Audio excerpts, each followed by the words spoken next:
bertajuk Rezeki Halal Asas Penerimaan Doa.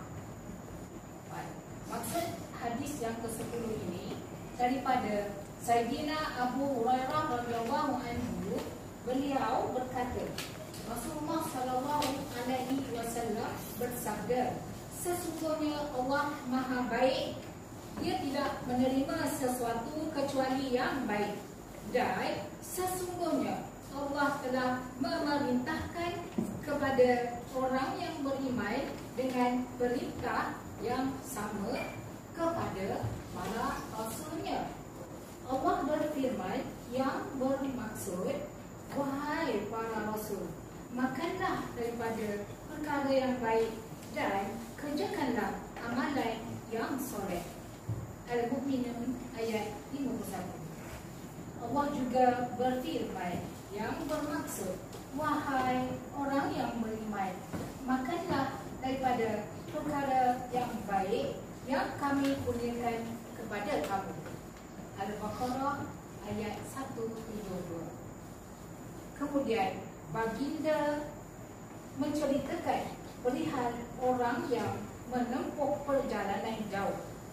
Rambutnya kusut nasai dan berdebu. Dia menadam kedua-dua tangannya ke langit seraya berdoa, wahai Tuhan, sedangkan makanan haram, minumannya haram, pakaiannya haram, dan dia diberi makan dengan makanan yang haram. Bagaimanakah diperkenankan doa orang-orang yang sedemikian? Hadis ini diriwayatkan oleh Imam Muslim. Uraian hadis. Pertama, hadis ini menjelaskan bahawa Allah Subhanahu Wa Taala menerima amalan yang baik, suci dan bersih daripada segala keburukan amalan dan harta benda berdasarkan ketetapan syarak. Tahu tak syarak? Tahu. Syarak ni perkara-perkara yang berkaitan dengan hukum Islam. Baik. Kemudian uraian hadis yang kedua.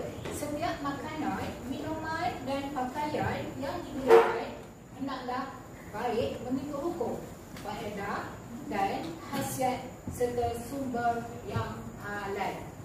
Ketiga, penyucian jiwa dan kelakuan dan kekuatan rohani berpunca daripada sesuatu yang baik dan bersumberkan yang halal, sebagaimana firman Allah Subhanahu Wa Taala dalam surah Baqarah ayat 172 yang bermaksud, wahai orang-orang yang beriman, makanlah daripada perkara yang baik dan yang halal yang telah kami berikan kepada kamu, dan bersyukurlah kepada Allah jika betul kamu hanya beribadat kepadanya. Orang yang makan, minum dan pakaiannya daripada sumber yang haram, doanya tidak diterima oleh Allah. Dan seterusnya kita pergi kepada pengajaran hadis yang bertajuk apa tadi? Ulang balik. Rezeki yang halal. Lagi? Doa diterima. Jadi pengajaran yang kita dapat, pertama, meyakini bahawa Allah Subhanahu Wa Taala Maha baik lagi Maha sempurna dan tidak menerima kecuali perkara yang baik. Perkara baik-baik dia Allah terima. Ya. Sudah perkara yang baik. Contoh dia satu. Satu perkara baik. Sedekah wajib. Solat itu wajib yang baik. Sedekah lagi. Benda-benda baik. Dengar cakap guru tu perkara baik. Ramai dengar cakap guru kat sekolah ni. Okay? Cikgu Sofian dia cakap juga. Okay?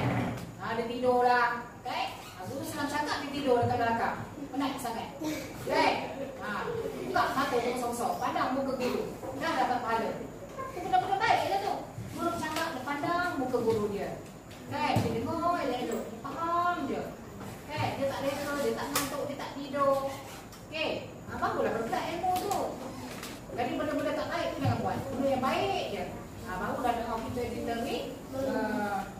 Okay. Pengajaran yang seterusnya,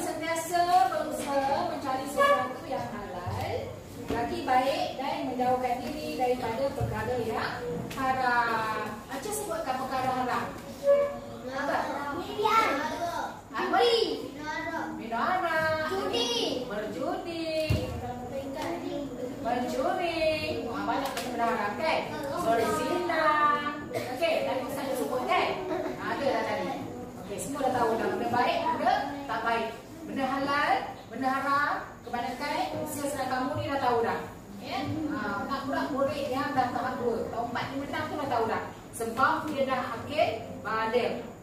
Akil baligh itu maksudnya kamu dah tahu membezakan perkara elok dengan perkara tak elok.